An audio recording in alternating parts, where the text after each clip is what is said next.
Hello and welcome back to another episode here of the Damage Report. After day 2 of the DNC and entering into a very weird day of news indeed. This might have to be Weird News Wednesday as opposed to Big News Wednesdays, but that's the only change. The constant is Jayar Jackson. How's it going, Jayar? Hey, news is news, bro. Hey, big news, weird big news. I'm down. Let's do it. Yeah, we're gonna do a little bit from the DNC last night. We've got updates on the post office, maybe moving in the right direction. Who knows? We're gonna drill, baby, drill. We've got an interesting. So I've got a poll, but I know what you're probably thinking. Oh, a poll. We've had polls before. This is different. This is a different type of poll. Sure. Maybe it'd be a little bit interesting. We'll see. We've got Trump on his brother who recently passed away. We're gonna take a look at what sort of person Trump is as he experiences this grief that obviously we feel bad for him for. And then at the end of the show, you're not gonna wanna miss it because you remember last week when Ben Shapiro made an absolute fool out of himself over that Cardi B song? Tucker Carlson looked down on that and thought, not alone you won't. And so he's weighed in on it now too. So we'll have that for you. And a few little news tidbits sprinkled in, little things that we don't have a ton of time to comment on, like the fact that Laura Loomer won a congressional primary. What is going on in America? She's a legitimate crazy person. Well, I mean, she's openly a legitimate crazy person. There's plenty of crazy people that are in Congress. They just hide it well. There's a crazy person in the White House. He doesn't hide it well. That's where we've opened up things like this. I mean, she's a grifter.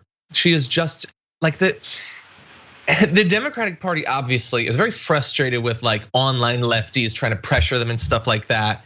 But like, do they get that we're trying to pressure them to change their policy positions? The right is being successfully pressured to all just become trolls on the internet.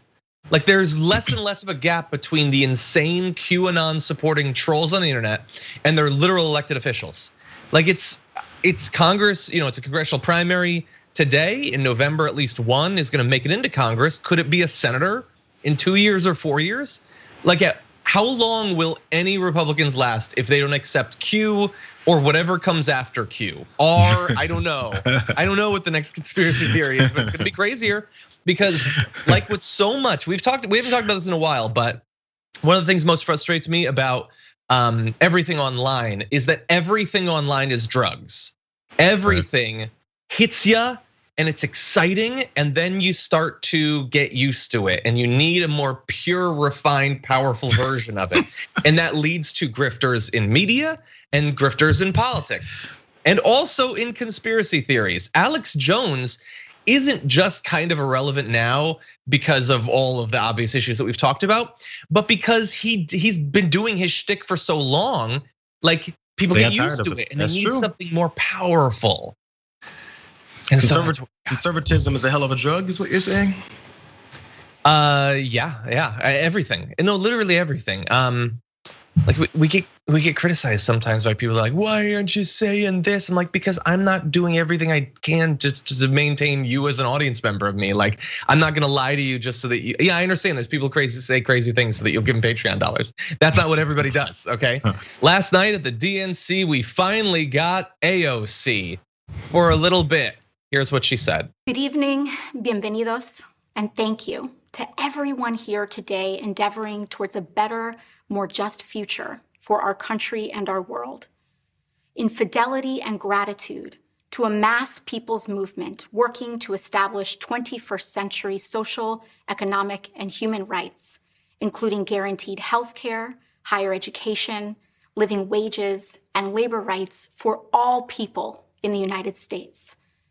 A movement striving to recognize and repair the wounds of racial injustice, colonization, misogyny, and homophobia, and to propose and build reimagined systems of immigration and foreign policy that turn away from the violence and xenophobia of our past. A movement that realizes the unsustainable brutality of an economy that rewards explosive inequalities of wealth for the few at the expense of long-term stability for the many, and who organized a historic grassroots campaign to reclaim our democracy. In a time when millions of people in the United States are looking for deep, systemic solutions to our crises of mass evictions, unemployment, and lack of health care, en el espíritu del pueblo, and out of a love for all people, I hereby second the nomination of Senator Bernard Sanders of Vermont for President of the United States of America. And if I can give you a live shot of many people seeing that, it was, what? She's endorsing Bernie. But that's what it was supposed to be. It's not, oh my God, she's going rogue at the last second, take her out. No. Yeah, this is what she was supposed to do. It's a formal thing. It happens at literally every Democratic convention and Republican convention. It's just, which, by the way, if you're watching that and you're like, I'm gonna get the 60 seconds of AOC that is gonna happen tonight at the convention, you're sitting at home in Washington and you're like, oh, let me just watch it. And you're just some watcher of maybe the first time paying attention to a DNC because of the importance of this year. And you hear that and you go, oh man, she's endorsing Bernie Sanders. Oh my God, on the floor. I remember hearing about things like this happening before when like Ted Cruz didn't formally say he loves Trump at last, the last cycle. All that stuff. I get that surprise. I understand having that surprise, honestly. So I get that surprise. And I'm assuming Bernie must have suggested he wanted her to speak. And I wonder, first of all, on the good side, she got more than 60 seconds. That was like 1:30 or something like that. On the bad side, would she have spoken if Bernie hadn't chosen her to do his like seconding? I don't know. And on the third side, did they allow it because they thought that they could spin it into a way that would hurt her? This is all speculation, probably. Ooh, it's Q stuff. No, this is R stuff, John. This is R. This is R. Yeah, Q. Lame. Really? Seriously? You still get off on Q? No, R. Are we going to believe that they didn't present that in kind of a way meant? What? Be careful, you're formulating this group a little too well. You're gonna get a following. Are you gonna sit there while they lie to your face? Anyway, no, but ours is supposed to be anonymous, so I'm just gonna do it like this. Are you gonna accept what they say? And that would fool so many people online. Anyway, so to this, many people watching this will come away thinking that she's not supporting Biden, which of course is what she's doing. And this is a tradition, formality type thing. And the issue is that while we can speculate about the DNC and whether this was sort of their plan or whatever, and that's just speculation. NBC News, on the other hand, has a little bit more to answer for. So we're gonna turn to that in 1 second. But first, because some people were confused initially, this is like right off the bat after she spoke. AOC tweeted in response to one of those tweets saying, if you were confused, no worries. Convention rules require roll call and nominations for every candidate that passes the delegate threshold, which he did. I was asked to second the nomination for Senator Sanders for roll call. I extend my deepest congratulations to Joe Biden. Let's go win in November, leaving no ambiguity as to who she's supporting in this election.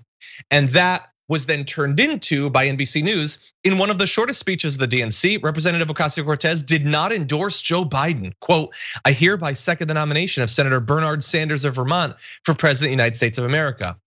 Which, let's just pause for a second. How deeply, fundamentally dishonest of a take is that for what just happened? Not some rando. NBC News, which has covered several conventions in the past, knows that this happens at every convention, knew what the content of her speech was before she gave it.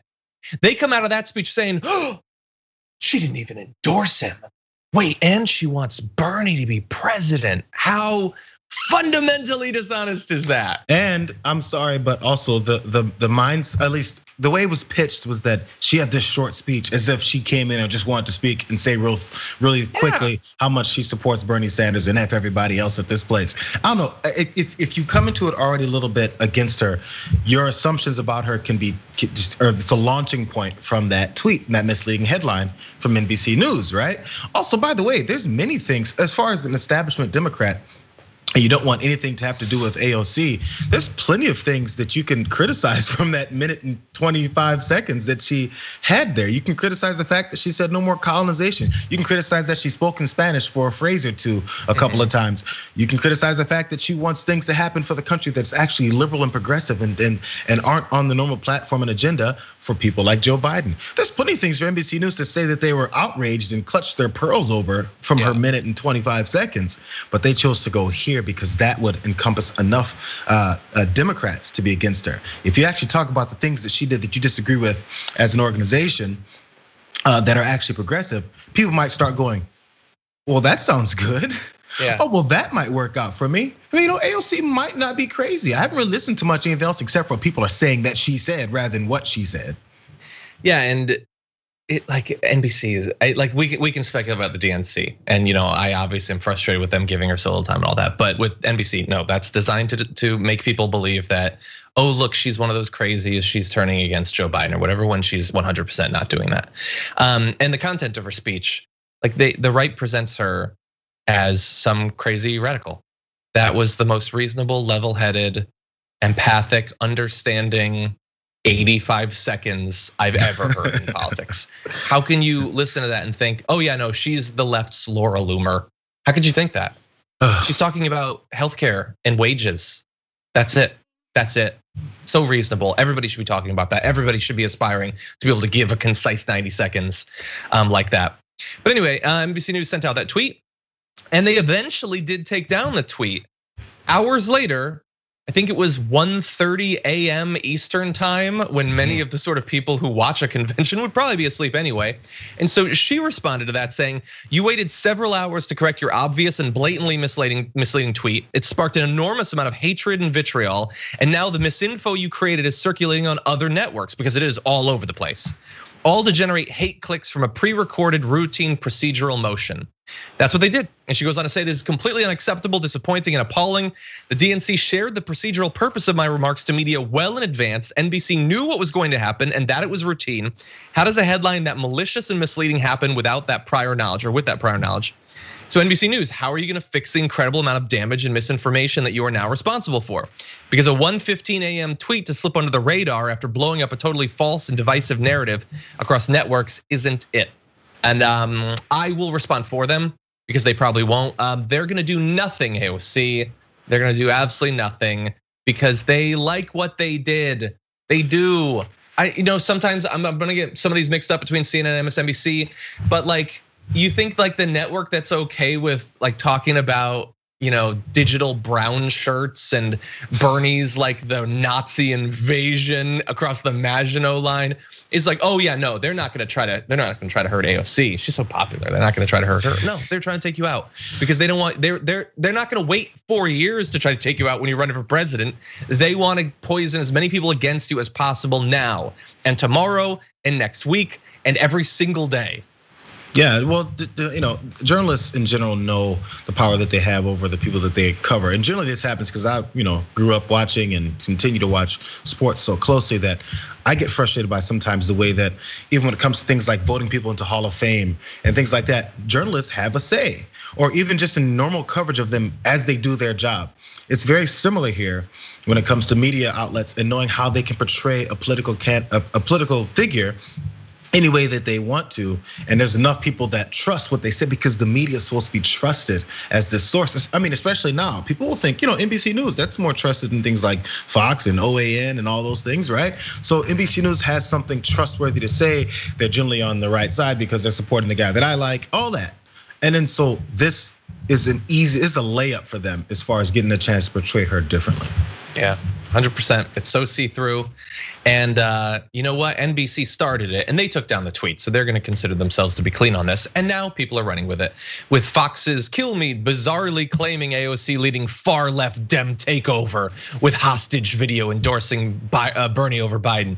The funny thing about that, if anything in politics is really funny anymore, is that they ran that like 6 hours after NBC took down the tweet. Like, there isn't a person in this country who pays attention to politics, who doesn't understand every bit of what happened, by the time they decided, no, it's a far left takeover, she tried to make Bernie the candidate. Wait, but I thought that they already controlled Biden. Don't they already have him in their pocket? Like, why would they then try to get Bernie? They don't need Bernie. Biden's the radical. None of it makes any sense. None of it ever makes any sense. Yeah, it's like they were set to do that, and they're like, oh, well, things changed. Well, at least NBC admitted what they said. Okay, who cares? We have something else to do. We have an entire agenda that we're set to go forward with. So who cares if reality came to light? That's not what we do here. This is Fox and Friends. Yeah. Ugh, that's what I have to say. Really fast on the rest of the DNC last night.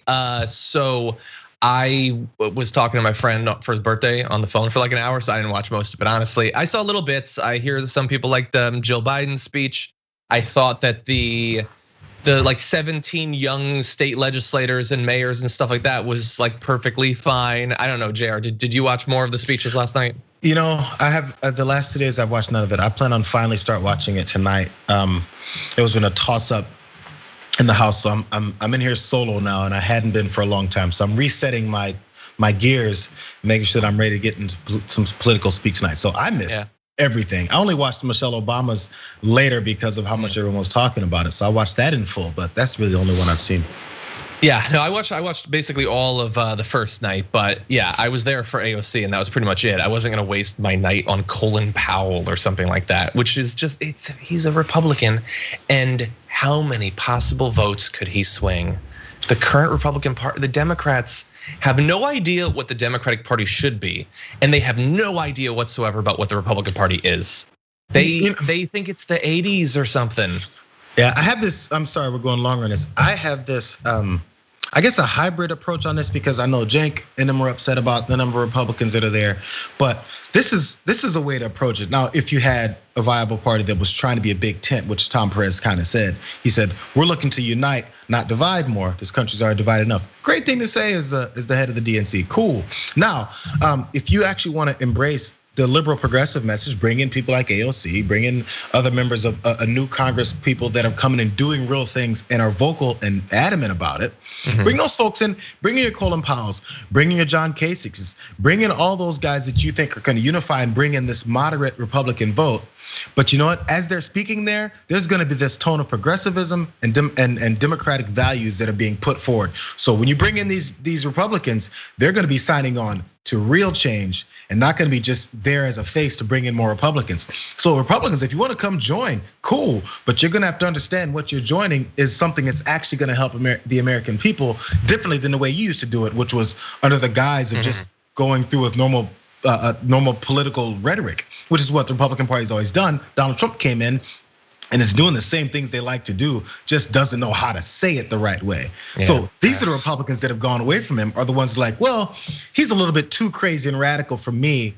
Some of those policies he does I like, but not all of them. So let me go ahead and start going more to the left, but you're not going to the left. You're just going away from Trump. Yeah, look, we'll see. Some of them maybe okay, like John Kasich, like just to forget, like Colin Powell, like the things he did. How can you forget the cost of the things he did? Anyway. And honestly, I'm kind of okay with Colin Powell because he did say, he's one of the few people who admitted, I did this and I did that. That's I was true. Wrong. I was the driver for that. I was used in this way. I not even like I was used and I'm too dumb to realize it. He goes, I was used and I should have known better. Like he had an actual reality-based explanation for what he did. True. So that's the kind of acknowledgement we're looking for. When we talked about George Bush before, I think I was on with Anna and how he's painting pictures now, he's trying to rehab his image, but he's never pointing out what he did. We need to talk about a relatively new show called the Republic, or UNFTR. As a Young Turks fan, you already know that the government, the media, and corporations are constantly peddling lies that serve the interests of the rich and powerful. But now there's a podcast dedicated to unraveling those lies, debunking the conventional wisdom. In each episode of the Republic, or UNFTR, the host delves into a different historical episode or topic that's generally misunderstood or purposely obfuscated by the so-called powers that be, featuring in-depth research, razor-sharp commentary, and just the right amount of vulgarity The UNFTR podcast takes a sledgehammer to what you thought you knew about some of the nation's most sacred historical cows. But don't just take my word for it. The New York Times described UNFTR as consistently compelling and educational, aiming to challenge conventional wisdom and upend the historical narratives that were taught in school. For as the great philosopher Yoda once put it, you must unlearn what you have learned. And that's true whether you're in Jedi training or you're uprooting and exposing all the propaganda and disinformation you've been fed over the course of your lifetime. So search for UNFDR in your podcast app today and get ready to get informed, angered, and entertained all at the same time.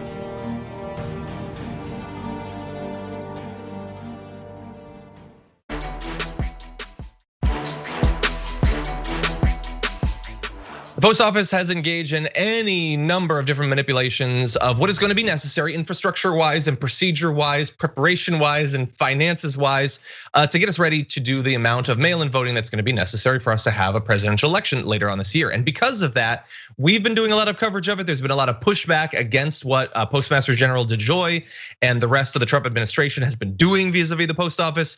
And now there's a little bit of a backpedal, but not really. With DeJoy saying on Tuesday that to avoid even the appearance of any impact on election mail, I am suspending these initiatives until after the election is concluded. Okay, so let's dive into these initiatives. He presents them as budget slashing policies, like limiting overtime, reducing the number of mail trucks, decommissioning sorting machines, all of which had the potential effect of slowing mail and deliveries of everything from packages to prescription drugs. It's been causing tons of problems to people already, let alone what's going to happen when the election comes. He says that those have been necessary because the Postal Service is financially unsustainable in the long term. And so all of these changes are designed to make the financial future of the post office brighter. Like changes like I saw from Jayar's story pitch email this morning, USPS quietly added rule prohibiting workers from signing mail-in ballots as witnesses. You know, to save money. What does that have to do with $1 or a cent, let alone both? It has nothing to do with anything. It's designed to make it more difficult for you to vote. Absolutely. And if that means that a bunch of people don't get their prescription drugs in time, if that means that a bunch of people don't get overtime pay and their job becomes impossible, and people like veterans of the post office that have worked there for decades end up leaving because of what's happened, shouldn't have gotten in the way of a second term for Donald Trump.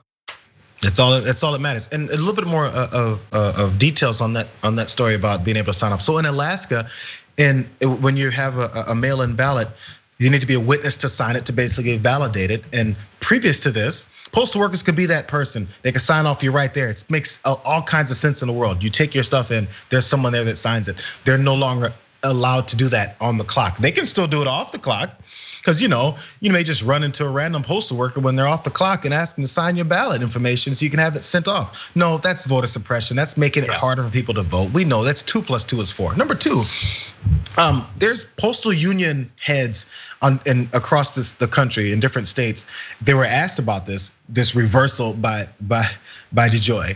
And what they've discovered is, and this is the first thing I thought, and I'm glad I found it immediately after this, is so what are they gonna do about all the problems they've already caused, number one. Number two, I don't trust them to now not do what they've been saying that they've been doing. Why would they change it? Or what is it that they're gonna do to try and basically cover up what they've been doing? So to quote a couple of people, Miriam Bell was the general president of local chapter of Postal Union in North Carolina. 7 sorting machines at that facility were separated out, dismantled, entirely removed in recent weeks. They asked her, are these gonna come back? And she goes, I don't know. They haven't told me anything. So the things they've already done are not coming back, or at least the people that would know about them coming back have no clue if they're coming back. This is not just the only time it's happening. It's happening in multiple locations where these sorting machines are dismantled, the inboxes are doing what they're doing with those, and those things are not being reversed. So as we see this continue, you may get more postal union workers talking about the fact that these things continue to happen, but will we pay attention, or will we just say, Louis DeJoy said he's not doing it anymore, so that's that, it's the end of that. No, they're gonna continue to do it, and they're not gonna reverse what they've already done. Well, some might be, but you know who's not? The person who threw a wrench into the works at the DNC last night. Just kidding. AOC Here's what she had to say about that announcement by DeJoy yesterday. Postmaster DeJoy can say whatever he wants about what changes will or will not happen in the future. He has lost the trust of the American people. He has lost our trust to make sure that he will follow through. After they said that they would suspend taking mailboxes out, there were reports and there was confusion about whether that was continuing to happen or not. We need to get him under oath on a committee letting us know what is happening, and we have to undo the damage that he has already done. And how do you do it? How do you undo the damage that's already been done right now at the end of August when we have an election coming up, right? Presumably legislation, but yeah, there's not much time. Yeah, everything is red tape and paperwork. The way that politicians complain about the bureaucracy of DC, they know how it works. When they complain about it, they're the drivers of it. So every time there's planning and things put in place to make sure things go the way they want them to go. You think they don't know how this works? You think they don't know that they can't reverse all this and just undo everything in a matter of 2 months? No way, they know how this works. And so this is supposed to be a nice PR move before he goes in on Friday and gets dismantled about all the things he's been doing in front of the House. So before he goes in and does that, he's trying to arm himself with this declaration that he's reversing all of his previous decisions. Why are you reversing all your previous decisions if they were so awesome the first time? Yeah, I hope those questions get asked. And so you say that sort of sarcastically, but realistically, why would he say he's stalling this if he hadn't already accomplished what he wanted to accomplish? Like, we know why he's doing this. It's not just that DeJoy wants the post office to shut down like permanently. He wants it to be hampered to help Donald Trump. Like, he's not worried about consequences. He's not gonna stop before he's done. He got what he needed. And maybe it won't be enough to save Trump. Maybe, I don't know. Maybe in 3 or 4 years, we'll get an intel report about the manipulation of the election by the post office. And maybe some people will care. Even though this time around nobody does with the one we just got. A couple of Democrats wanted a criminal investigation to go into this with DeJoy because of the things he potentially did that could be crossing into breaking the law. If you're doing that to hinder the Postal Service's delivery, or if you're doing it for personal gain, those things are illegal. So say you get pulled up on charge of that. Say that libs love it and go, oh man, Louis DeJoy's going to jail. Guess who can pardon him? So there's no more fear of doing anything wrong or breaking the law for helping Donald Trump, because everyone who does that, as I think you want to mention Paul Manafort, you get pardoned for it, no matter how many laws you break, no matter how much you help international figures disrupt our electoral process. No matter how much you do that stuff, you can be off the hook. So you've got free range to do so. This law and order president is actually the opposite.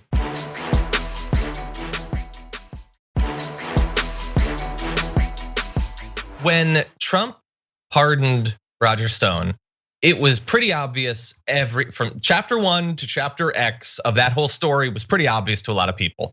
What he had done, and why he didn't provide any information, why he intimidated witnesses while he was being investigated and all that and tried.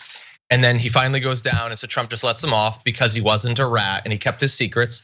But now in the bipartisan intel report, we find out that indeed, he was contacting WikiLeaks, and when the Access Hollywood video came out, Trump in the campaign told Roger Stone, no, they have to release that stuff that they've got. And so he called them, and WikiLeaks released it within like an hour, 90 minutes, something like that. Right. And so he's been doing that from the beginning. He was investigated. He was found to have broken the law. He didn't provide any information, and he was pardoned.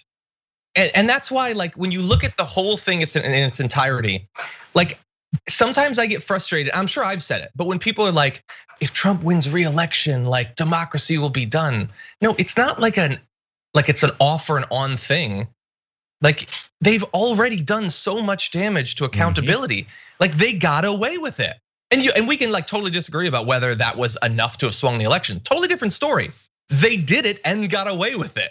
And it didn't matter what we found out. All of it's totally revealed now. Bipartisan, Republican, and Democratic intel report. Doesn't matter. It does not matter. Hey, so if you rob a bank and the bank still is in existence, does that mean it's a harmless crime? Hey, you did some damage. You did some damage. There was accountable amounts of money that you took, and you broke the law, number one. And we shouldn't encourage this for future criminals. That's the basis for where we always talk about law and order. We have to penalize these people so that more people won't get inspired to do the same and know that they can get away with it.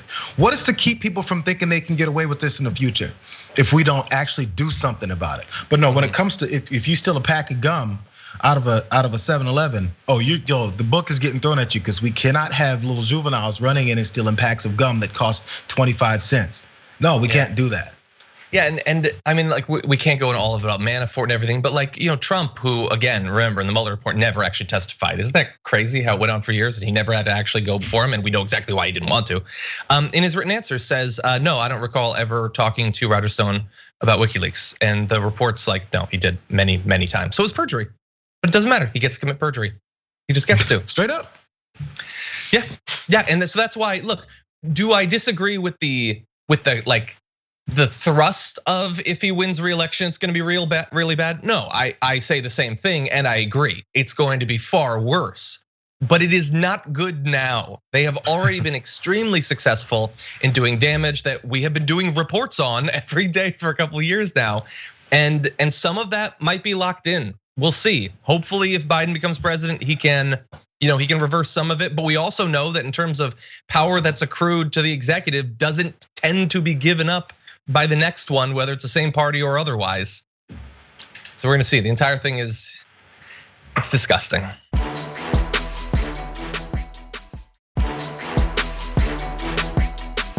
Bad news for the Arctic National Wildlife Refuge. The Trump administration earlier this week announced that it's finalized its plan to open it up for oil and gas development, a move that overturns 6 decades of protections for the largest remaining stretch of wilderness in the United States.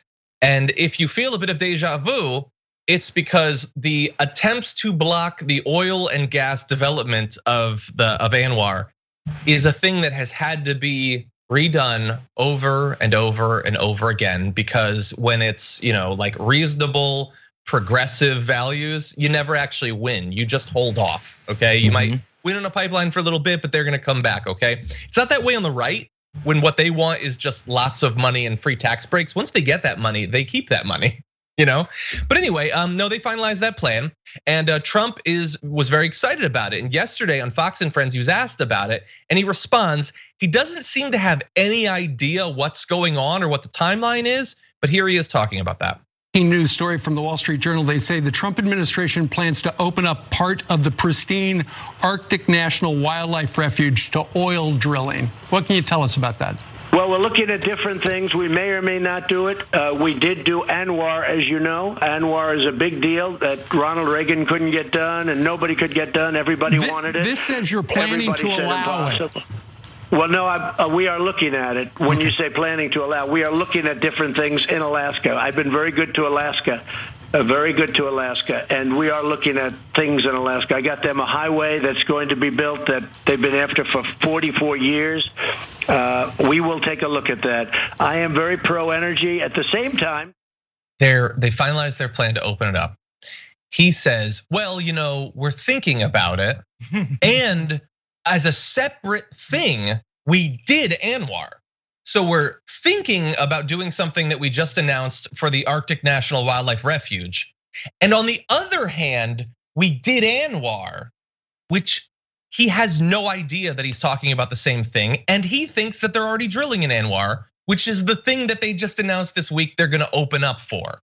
He has no idea what is going on in his own government or what letters stand for.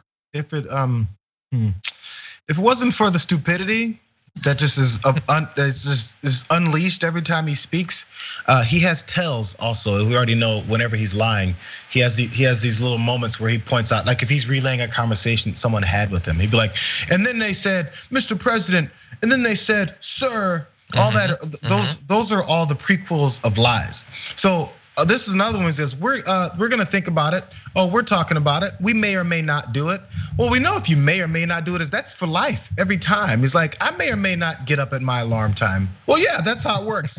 Either your alarm goes off and you get up, or your alarm goes off and you smash it and you stay asleep. We know it. We know you may or may not do something. That's every decision in life. So what are you on my show for?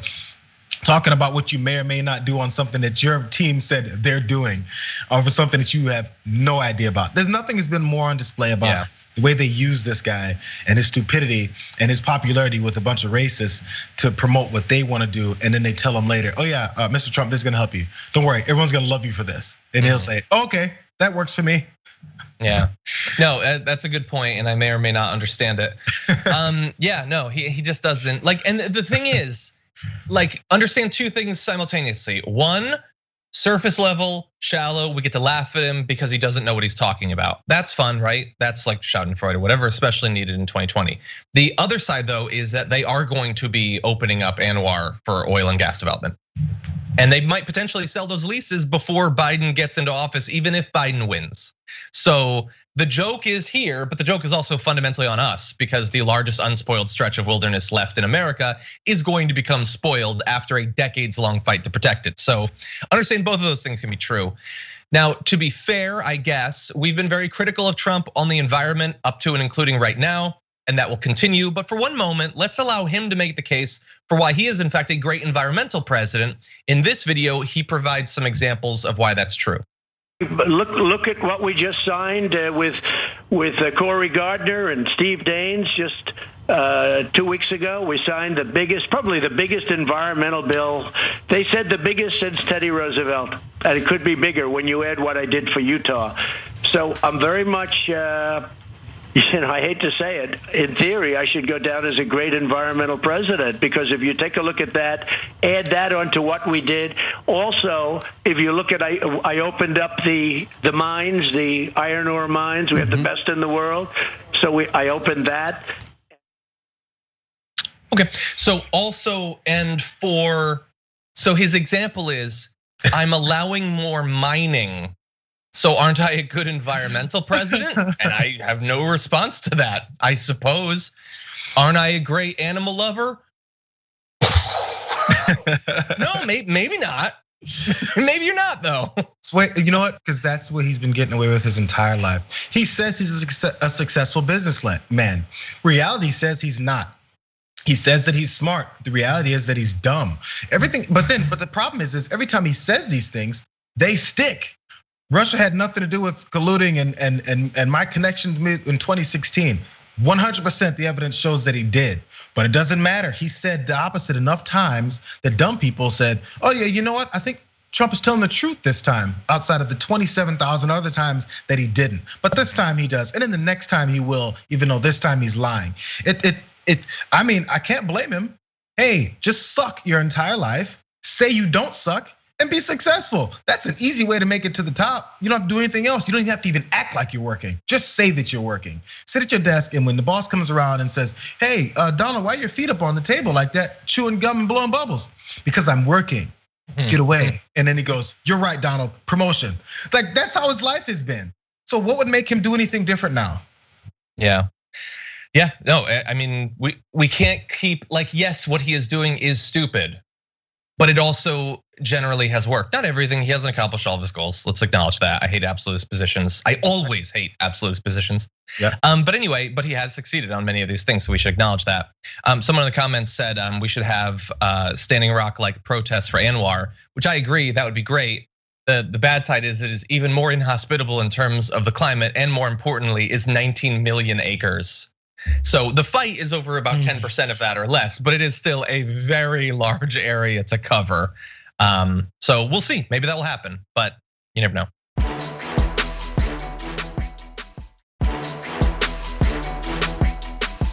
We've already talked about any number of different polls for this general election pitting Biden against Trump. Now we have one today, but understand this is a different sort of poll. Okay, generally polls go out there and they talk to people at random to find out who they're likely to support. They provide controls and things like that. The poll we have for today, though, is a comparison of the stance of the same set of people from how they voted for or against Trump back in 2016 to what they plan to do today. This is a panel poll with continuity of people. So let's take a look at some of the change and continuity here. So for Trump voters in 2016, 88% of them still plan to vote for Trump. To give you an idea of how much damage everything he has done over the last few years has done to his base, it's hurt him by a couple points. So that's great. 9% plan to cross over and vote for Biden, and 4% plan to vote for some other candidate. So a very small change for those. Now, for the Clinton voters, 92% plan to vote for Biden, 4% are turning to Trump. Madness. And 4% there are like, I'm gonna go for a third party candidate or some other candidate. Now, perhaps most interestingly is what has happened to people who voted for a third party candidate back in 2016. Now, really fast, let's jump out of this graphic for 1 second because I wanna make something very clear before we break down these numbers. When we talk about these third party 2016 voters, who do you immediately think that they are? You immediately think that they're Green Party voters, right? Right. Yeah. Yeah, no, that's not really the case. Though some of them are, yes, but I wanna make clear that we are not just talking about Green Party voters, because one of the weird things coming out of the election is that people's perception of the vote totals is very different. So Jill Stein got 1.07% of the popular vote. That's about 1.5 million votes. That's a big chunk of votes. Gary Johnson got 3.28% of the vote, 4.5 million votes. So Gary Johnson got more than 3 times as many votes. And the others, these other third party candidates, is about half as big as Jill Stein. So understand that these are Green Party voters, but they are also like 80% non-Green Party voters that we're talking about. So just understand that some of these are libertarians or conservatives who didn't like Trump or whatever. So for them, 41% plan to go for Biden, 30% for Trump, 28%, I think that is, plan to still vote for a third party candidate. So they're pretty evenly split, but the advantage goes to Biden there, and a similar sort of split basically for people who didn't vote in 16, either because they weren't old enough to vote at that point, or they just chose not to vote or whatever. About the majority go to Biden. So I know there's a lot of information here. We can leave this graphic up for a bit, but Jayar, what do you make of this?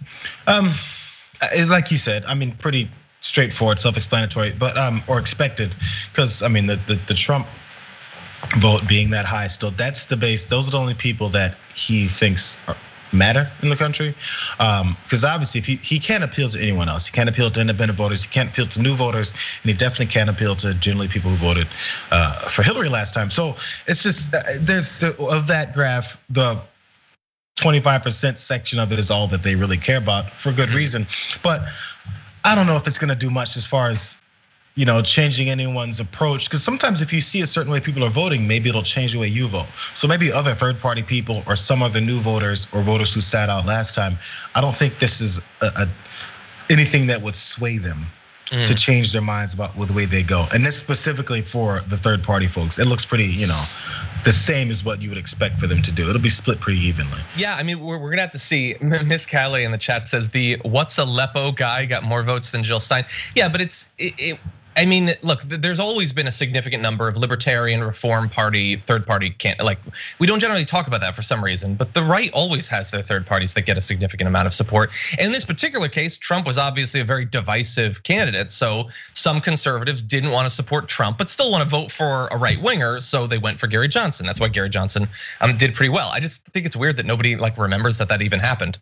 But in terms of how much third party support you can expect this time around, if this poll is accurate, then it looks like the majority of the third party support is probably going to go once again to one of the 2 main parties. And I would say, just spitballing it, looks like you'll probably end up with about 2%, give or take 0.5% of the popular vote going to a third party candidate, at least based off of this one poll. Who knows? But that sort of tacks with what I would expect based on the experience of the last few years. This election is gonna seem very real to people in a way that for some, about 1 in 20, it seemed very hypothetical in 2016. There's still gonna be third party support. There will always be third party support, but I do think that this race is gonna be a little bit different than others. But to get back to the main takeaways, the idea that Trump has lost only a few percentage points after everything. But then when you really think about it, why would he? He said stupid stuff, but he said stupid stuff during the election. They like the stupid stuff. He said racist stuff. They want more racist stuff. Like, yeah, he's failed on a few things. He didn't totally kill the ACA, although that in the end might actually have ended up hurting him. They think that they want that, but do they really? That's an open question. He got his tax cuts. He doesn't really have the wall, but they think that he has the wall. So Puerto Rico was devastated. They think good. I want it to be devastated. He brought us to the brink of war with Iran. They want war with Iran, and they don't think that coronavirus is real. So why would this have hurt him? Any of this, and by this I mean the last few years.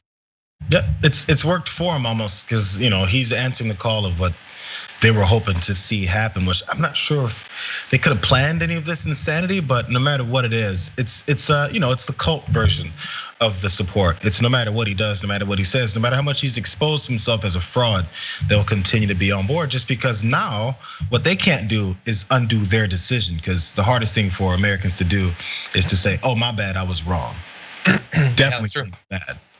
Well, that's why you pointed out that Colin Powell is like one of the few politicians that actually admitted that what he did was wrong. Yeah. No, nobody does that. Nobody. We had a presidential primary where you had Bernie Sanders, who was totally against the war in Iraq, and then you had some candidates who were very supportive of it that never had to even acknowledge that that was a massive mistake. Like these huge, as consequential a mistake as you could make, you just get to make in politics and media. Nothing ever hurts you. If you change your mind in politics, you are a flip-flopper, you're a dino, you're a rhino. Yeah. And those are apparently things you cannot be, or else you should be run out of the country.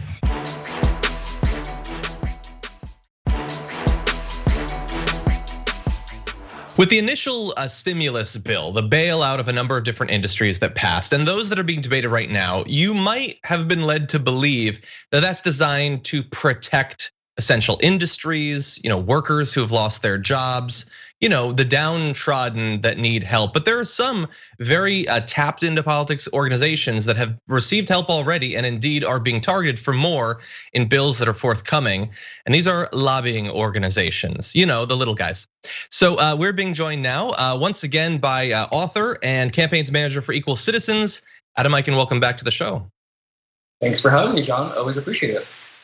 Very excited to have you on today, in particular to talk about your most recent work, which is available now, talking about Congress and their bailouts of these lobbying groups. So tell me a little bit about some of the bills that are being considered right now, what makes them different, and how significant they'll be in terms of bailing out these types of organizations. Right, and again, you and I talked about this a couple months ago, and a lot has developed since then. These groups are, what we would call trade associations, but don't be, don't think these are just innocuous groups, right? These are groups that represent a certain sector of business, and their entire purpose is to push the business perspective for a given sector in politics on the state level or in Washington, D.C. So, these are lobbying groups. They're influence peddlers. They were left out of the payment protection program in the CARES Act, so they weren't able to access the PPP money. But now there's this big concerted effort among these groups to try and get a piece of the pie in the second round. And so again, these groups, a lot of local chambers of commerce are considered trade organizations, but so are, pharma and AHIP, one of the top lobbies for the healthcare industry. The Koch brothers, for example, the Koch network has a trade association, a 501c6 organization. And all of these organizations are trying to get a piece of that money that's supposed to be going to help small businesses continue to survive during this economic and public health crisis. And so it's patently absurd that Congress wants to give a handout to the largest of these, trade association, or what I would say lobbying groups. And so there are multiple bills floating around Congress right now, the most recent of which was introduced as part of the omnibus GOP bill, the HEALS Act. And this provision was introduced by Marco Rubio and Susan Collins. And it would give PPP eligibility to any 501c6 trade association, again, lobbying group, with 300 or fewer employees. Now, look, as I said the last time I was on this program, 99.8% of trade associations meet that threshold. So we're talking some of the biggest DC influence peddlers in the country. Now, the Rubio-Collins bill does limit eligibility to groups that spend 10% or less of their time and receipts on lobbying. So that would actually cut off some of the worst groups.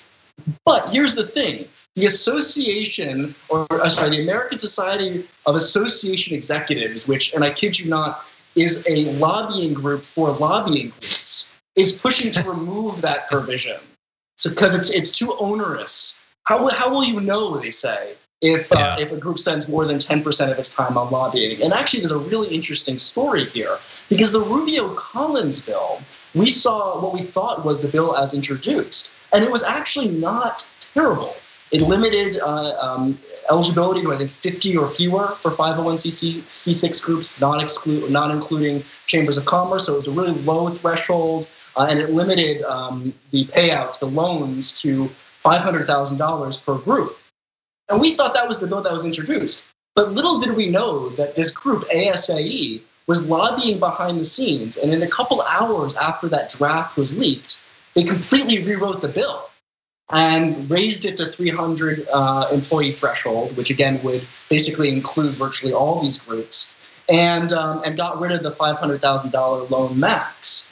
So the fact that ASAE is trying to get rid of another one of these protections, gives me a sense that they could really do it, because they already did it once. Now, as a quick caveat, Rubio is apparently considering introducing an amendment to the bill that would restrict it to 150 employees and a couple other restrictions. So there's this give and take, because I don't think any politician really wants to go on the record bailing out these massive DC influence peddlers. Yeah, but you would hope. But the thing is that this is not an isolated instance. I mean, there's a standalone bill in the House, HR 6697, which is endorsed or co-sponsored by very prominent Democrats, including Representative Joe Kennedy, Carolyn Maloney, others. And then, of course, in the HEROES Act, the Democratic Omnibus Relief Package that was introduced and passed back in May, there was a lobbying group bailout on steroids. It was a massive giveaway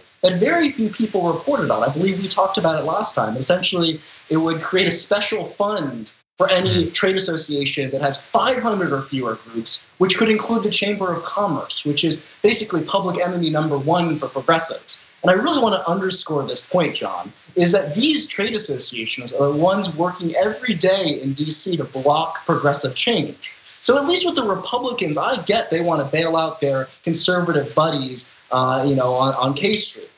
But I don't know what progressive Democrats are doing, or even center-left Democrats are doing, by trying to essentially give money to the people who are going to be fighting tooth and nail against any sort of progressive agenda that they'll be fighting for in 2021.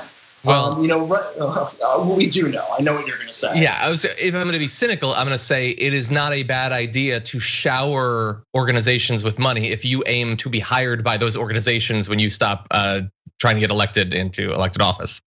There's definitely questions. There are definitely questions about revolving door. But look, if I'm being sincere, I am oftentimes very cynical. But I think that there's just so little information about that threshold, right? I think that a lot of progressives in Congress think this is a good bill because it's being framed as something that will help local chambers of commerce. But of course, it's not just bailing out local chambers of commerce. And so there is opportunity, I believe, for citizens to get engaged and get kind of angry about this. Because I think that if we can, this is one of the only benefits right now of the fact that the negotiations have completely broken down, is it gives us a little more opportunity to organize around a progressive bailout package. Now, I don't know if the Republicans will ever bend here. I mean, they're being totally cynical about things, if you want to say cynical, about trying to block funding for the USPS, for election administration, having a red line, or so they say, about liability protections for corporations. But there is an opportunity here, at least on this issue, to try and block it, because I don't think, as Marco Rubio showed, and maybe a little bit of an indication that he's willing to bend on this with the amendment, that no politician wants to come out in favor of bailing out lobbying groups. And because I have to say, John, my organization, the Democratic Policy Center, which I helped co-found, we did a poll with Data for Progress. And what we found is that the vast majority of Americans do not think it is important for Congress to bail out lobbying groups. Of course, we shouldn't have had to have a poll. We shouldn't have even had to conduct a poll because, of course, Americans don't want that. Yeah. But the caveat is what they do want. Almost 90% of Americans, our poll found, wants Congress to provide relief directly to families and individuals and to states and cities and small businesses, right? So there is a consensus in the American public that we should be aiming a relief package in a progressive fashion. And certainly should be excluding these groups that are designed in their core to influence public policy. Yeah. So look, I totally agree with you. Philosophically, it doesn't seem like this is where our bailout money should be going. And by the way, I just want to comment and I'm glad that you stressed that 300 employee cap, which seems to be put in to imply that there's some sort of limitation when that's not actually a limitation anyway. I love that. It's such a disingenuous, condescending thing to add to a piece of legislation. But I also have a practical question, and I don't follow this 1% as much as you do, so perhaps you can help me to understand. So when I think about this bailout money and what it's intended to do, it's that there are industries like, for instance, restaurants that don't have any customers right now. They literally can't employ their workers because there's no work to do. For instance, early on in the pandemic, they need money so that they don't permanently shut down, okay? The restaurant's perhaps the clearest example of that, but there are many industries where they're making less money, they would have to furlough workers, and so we're trying to keep them alive until things can go back to normal. But that's where I don't understand practically what all of this is about, because these lobby organizations, the government is still functioning. They're clearly still lobbying. I mean, you said that lobby group that lobbies for other lobby groups is pushing for something, which I read as it's lobbying for something. Clearly, it's still able to do its job. So we have the philosophical reason why they shouldn't necessarily get this bailout.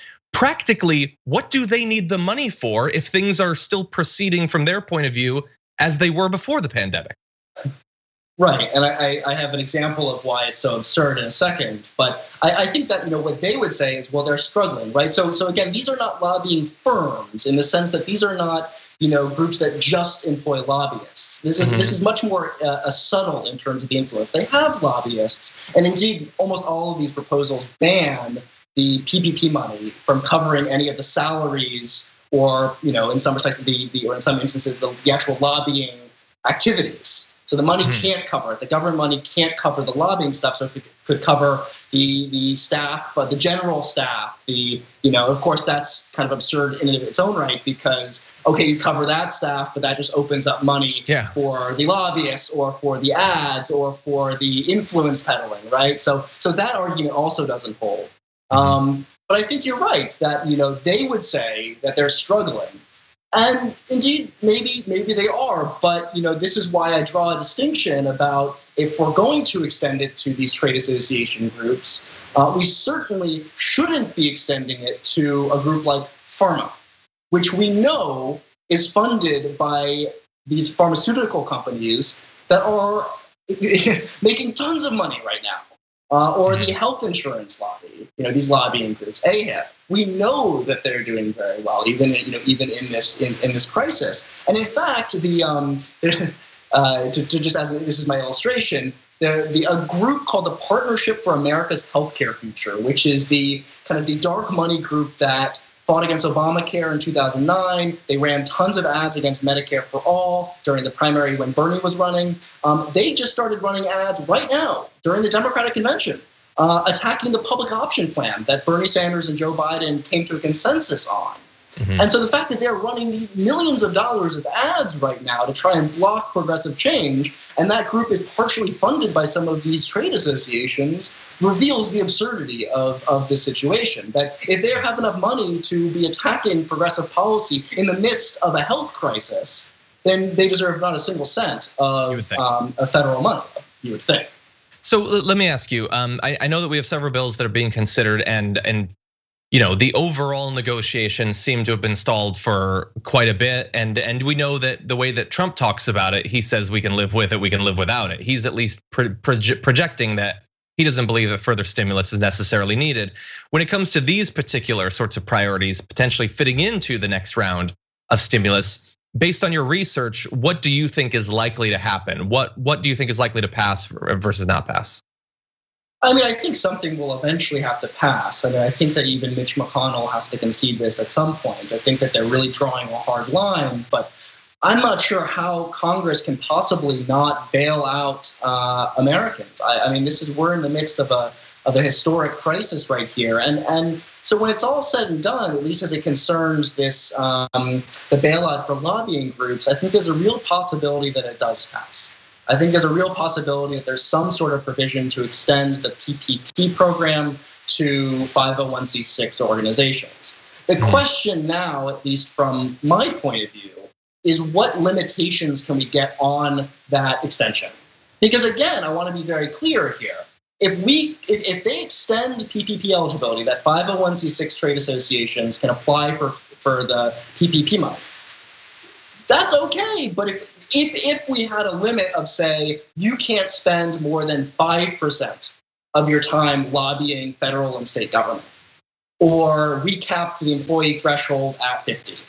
In other words, there are many reasonable limitations that we can do to allow the groups that actually don't have a lot of money to get relief and exclude these, massive DC lobbying groups. And, the Democratic Policy Center, we've gone through the numbers. And again, the vast majority of these groups have like 20 or fewer employees. I think it's 90% of them have 20 or fewer employees. The vast majority are not in the hundreds of millions of dollars annual revenue.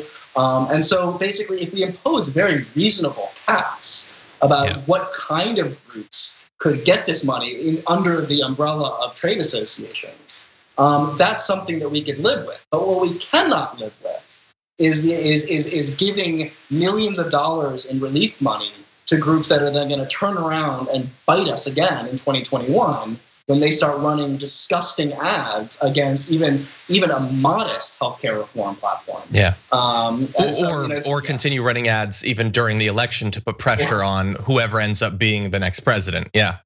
Right. No, exactly. But that's how the influence game works. I mean, this is how it works, and we shouldn't be funding our enemies in terms of winning progressive change. And so that's why it's so important that people raise a little bit of hell right now around this proposal. And I have to say, I just want to say thank you for having me on again, because virtually no one is covering this, John. And I get it. There's a lot going on, but even in the midst of the crisis is when we have to be the kind of the most avid watchdogs, because this is the opportunity during the crisis where the most sludge can go into DC. Yeah. I mean, there was a recent report from Open Secrets that just details how many lobbyists were involved in the crafting of these omnibus bills. And if you don't have a seat at the table, you're probably for dinner. Yeah.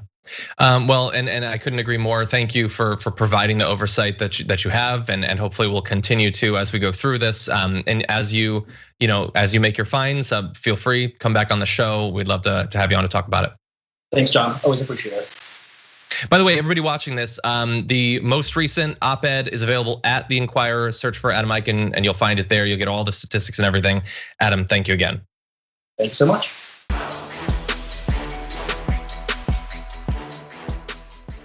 Thanks for listening to the full episode of The Damage Report. Support our work, listen ad-free, access members-only bonus content, and more by subscribing to Apple Podcasts at apple.co/TYT. I'm your host, John Adarola. I'll see you soon.